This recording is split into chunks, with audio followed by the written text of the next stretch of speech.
Tonight, a halfway house, how temporary placements in care homes are helping get older people out of hospital and easing the pressure on beds. At first it was with people caring for me and making sure that I was safe. Meanwhile, the Finance Secretary says there's no more cash for nurses' pay. Also making the headlines, the ever-rising cost of living. The price of the essentials in our shopping baskets hits a record high. A U-turn from the Prime Minister. Rishi Sunak says he will attend the COP27 climate conference. I'm Kellyanne Woodland in Edinburgh. And I'm John Mackay in Glasgow. This is the STV News at 6.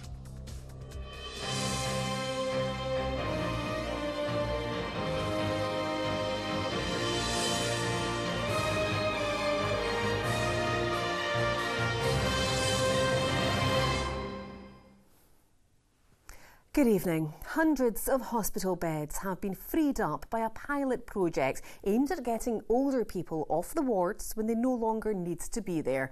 Around 200 patients have gone through the programme in Edinburgh in the past year.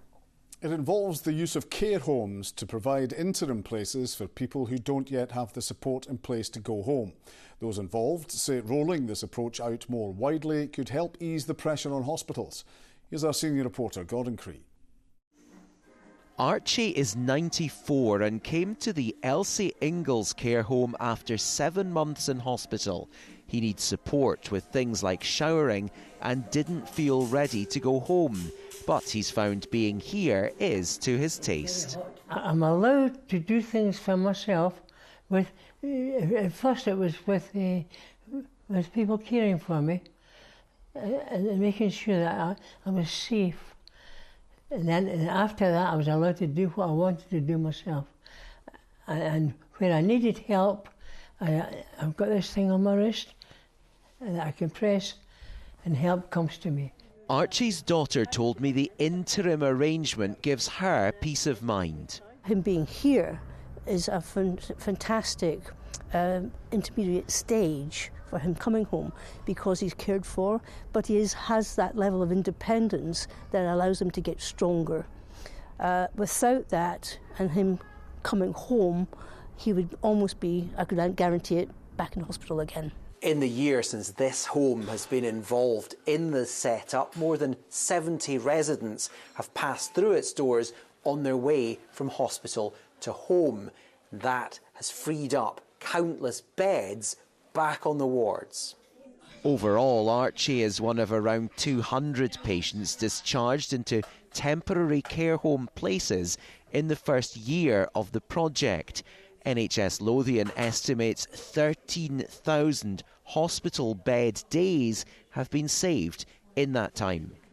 Once the medical help is provided, then staying in the hospital longer term puts them at different risk. For example, risk of infections, risk of losing their independence, risk of social isolations. It doesn't help just staying in the hospital just because there's no other facility. But coming to a setting like this kind of helps them to regain their confidence and strength.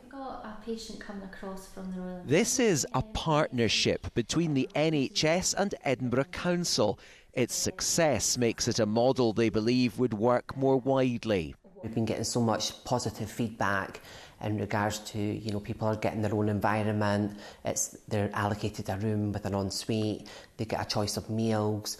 Families are being kept informed regarding the process. So it is definitely been very successful. The time that they're in an interim bed, this is their home.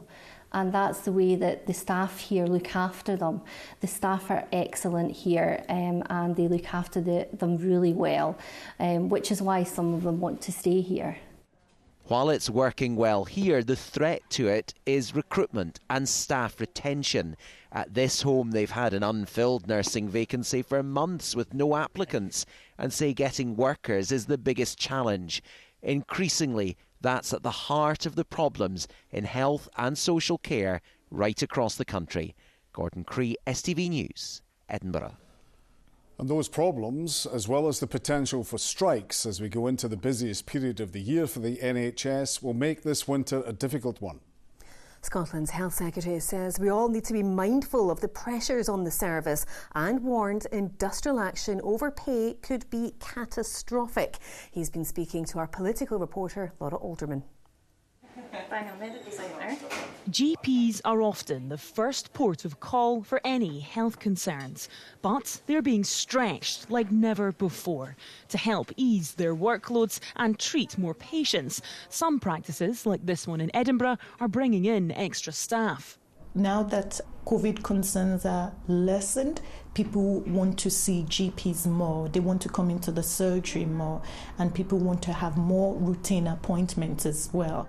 Despite a £5 million cut in sustainability funding for GP practices, the Health Secretary is urging people to use more primary care services this winter. We need people, of course, to be conscious of the other routes that exist, not just A&E departments. The access to those primary care services and those services in the community is absolutely easing, but that doesn't mean that the demand isn't still there. The demand is huge. We've got 2.5 years of pent-up demand from the pandemic, and therefore people are presenting usually sicker.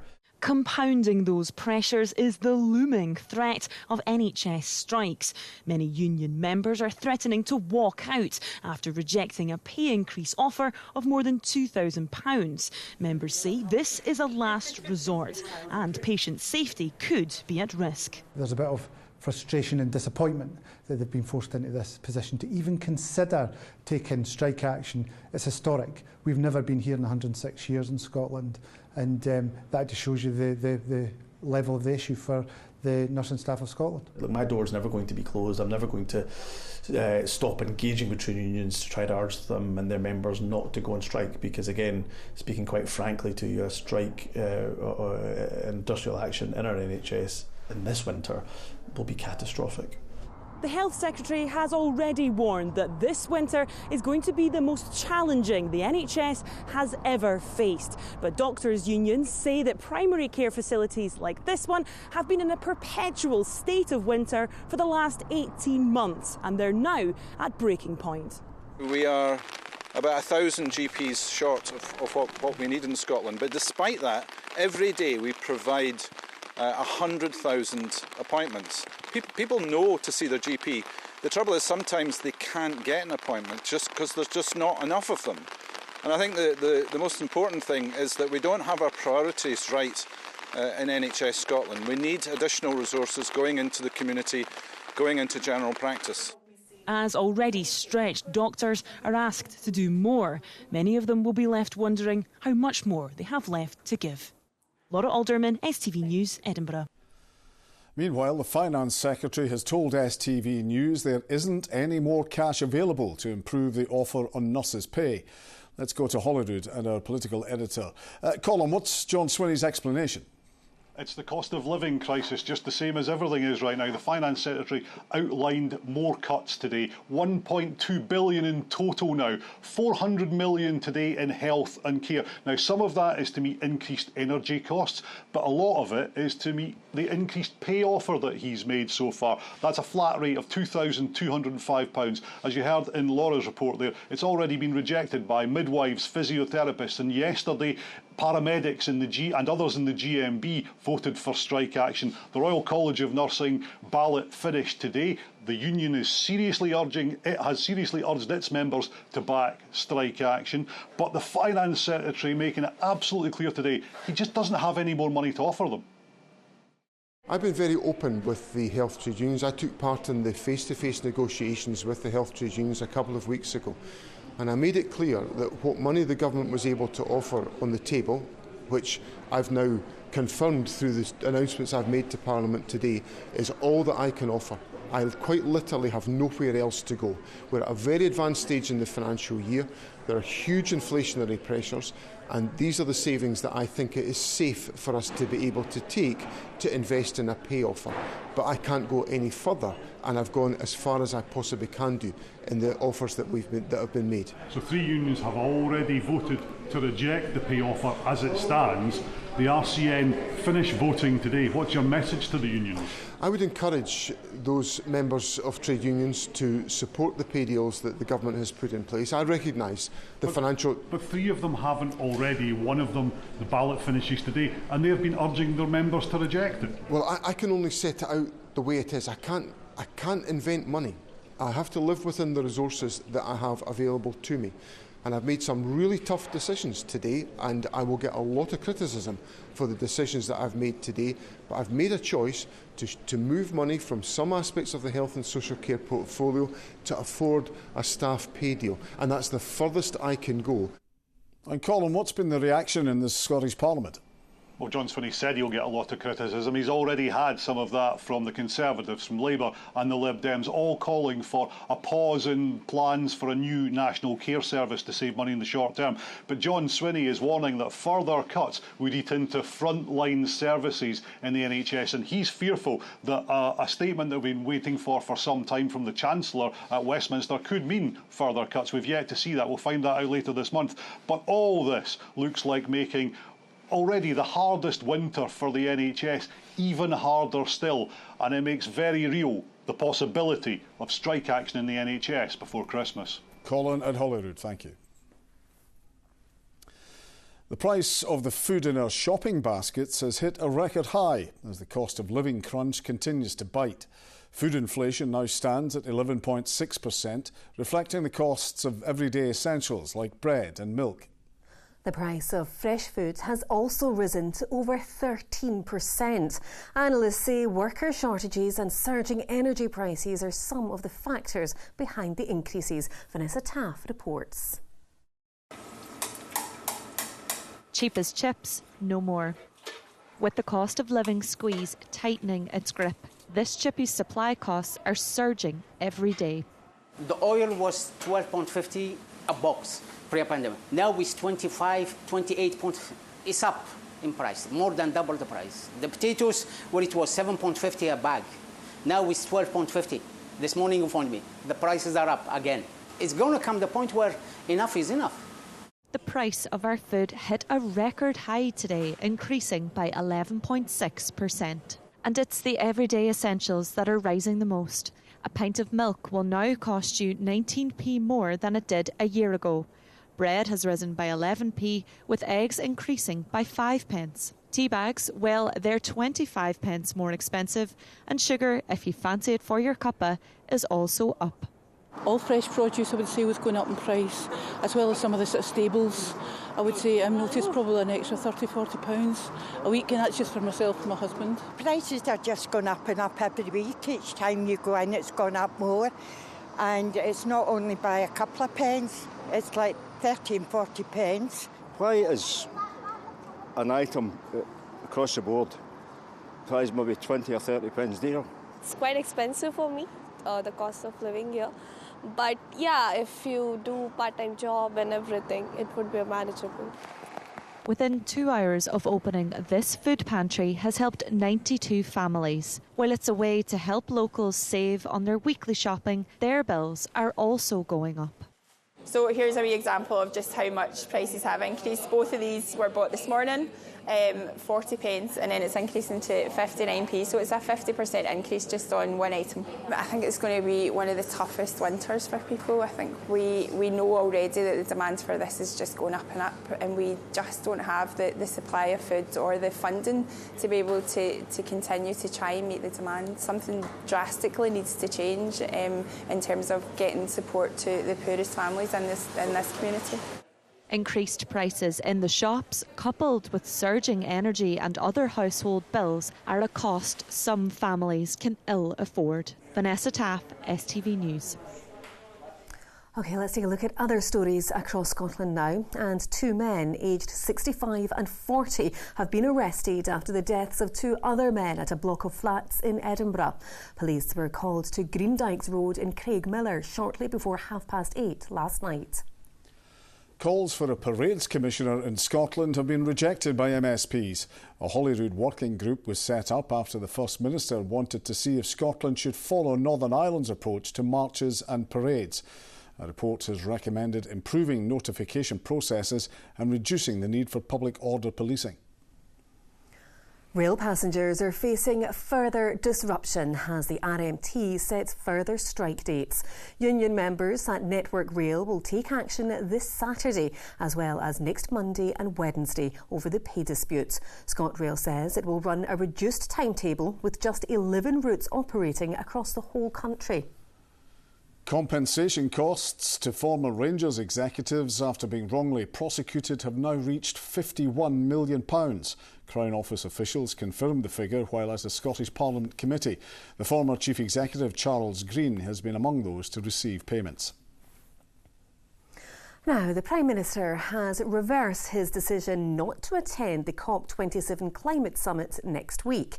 Rishi Sunak had said he wanted to focus on domestic challenges, including the autumn budget, instead of travelling to Egypt. His announcement comes after the former Prime Minister Boris Johnson, as well as the First Minister Nicola Sturgeon, both said they would be attending. On a visit to Glasgow, the Foreign Secretary said the summit has always been important to the UK government. Our political correspondent, Ewan Petrie, reports.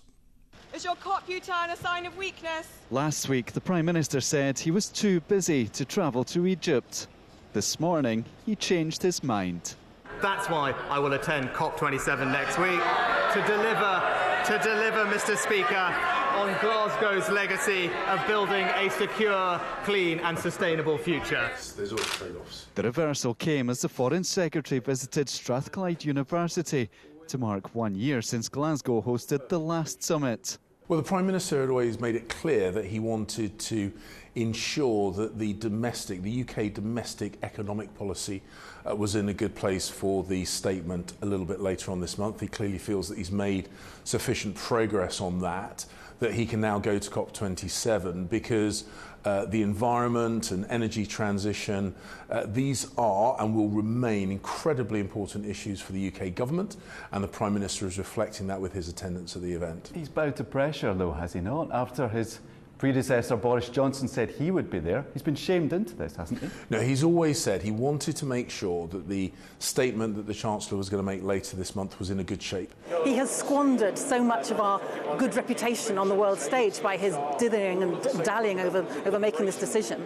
So I think it speaks volumes about his lack of judgment on climate change. Despite the U-turn from number 10, there are no plans for King Charles to attend the summit. Ewan Petrie, STB News. Now, for school leavers with profound disabilities and complex needs, educational opportunities are severely limited. Striving to change that is the charity Capability Scotland, which has recently opened Courseford College in Renfrewshire. It's giving 15 young adults the chance to improve their literacy, numeracy and communication, as well as learning practical life skills. Felicity Clifford met one of its students. There we are. You go right round there. Sophie has cerebral palsy and complex needs. She turned 18 earlier this year. She's very intelligent. She's all sorts of different ways of communicating, letting people know what she wants to do and who she is. I'm going to try and sort your hair out. She's in her first year at Courseford College in Paisley. It's Scotland's first further education centre for young adults with complex needs, run by the charity Capability Scotland with funding from the Scottish Government. There is nothing like this for students transitioning from school, and these youngsters, they have a right to education. They have a right to continue their education the same as every other youngster has. The main thing I've noticed is she's back into her routine. She's obviously mixing with other age-appropriate students. She's certainly in a much better place than she was before she went. The team at Courseford hope to expand the model across the country. It is a basic human right. Scottish education is based on the rights of every child. That isn't happening in this case. We are trying to do something about that. The students, we want to enable them to actually learn and grow, to be able to have that same opportunity as any other. And you can see more on Felicity's report on Scotland Tonight at 10:40. Glasgow City Council is forecasting it'll face a budget shortfall of nearly £120 million. Inflation, increased utility costs, pay deals for workers and rental fees for newly sold-off buildings are all expected to contribute to the shortfall. Susan Ripple is at Glasgow City Chambers for us tonight.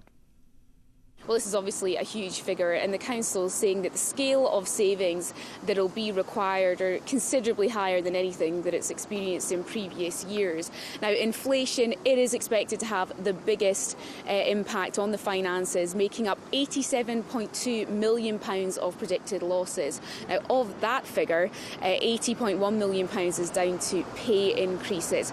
Now, after that, the next largest cost, that's for things like gas and electrical prices going up. There's also the cost of renting properties like Glasgow City Chambers.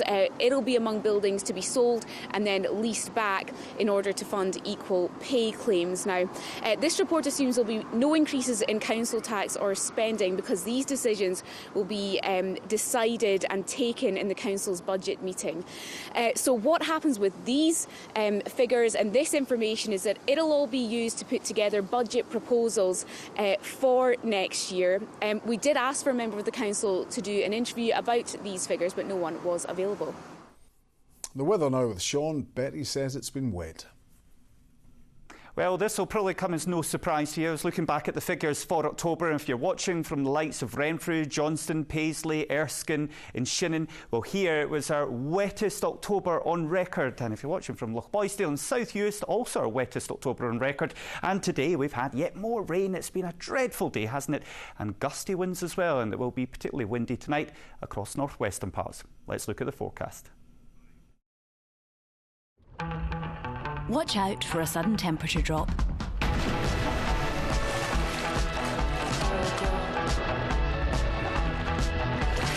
TUI Blue Hotels sponsor STV Weather. Well, it really has been a pretty horrendous autumn day out there, hasn't it? The winds bring down lots of leaves, blocking up our drains, lots of rain. We get localised flooding, horrible conditions on the roads, and dreadful if you had to stand at the bus stop or wait for a train today. Those winds are going to pick up a little bit more over the next couple of hours. We could get gusts of wind up to around 60, maybe 65 miles per hour in the most exposed parts of Arran, southern parts of the Kintyre Peninsula, around the likes of Southend, Machrihanish, Campbelltown, and also for western parts of Ayrshire, Western Dumfries and Galway, gusts around 50 to 60. But the winds will slowly ease down as we head through this evening, and the rain should largely ease off as well, but it will stay quite wet, especially across northwestern parts. But it does get a wee bit better though as we go through the night. Still quite a chilly night, despite the fact we've got that wind, and the wind will make it feel even colder. Now, I've got some good news for you over the next couple of days. Now, tomorrow there will still be some showers around. They'll be fairly well scattered, mind you, so some decent sunny spells. And look at the numbers in our wind arrows, much lighter winds. So a better day to get out and enjoy. Highs 9 or 10 degrees, so it will be on the fresh side. Now, I've got good news still for you on Friday. This should put a smile on your face. Lots of sunshine. I have popped a wee shower cloud over Ayrshire because there is a risk of a few showers. So a fine day for most of us on Friday. Does it last? I'm afraid not. Saturday, we're back to stronger winds and more rain. Bye-bye. TUI Blue Hotels sponsor STV Weather. And that is all from us this evening. Do join us again tomorrow at 6. Thank you for watching. Have a good night. Bye-bye.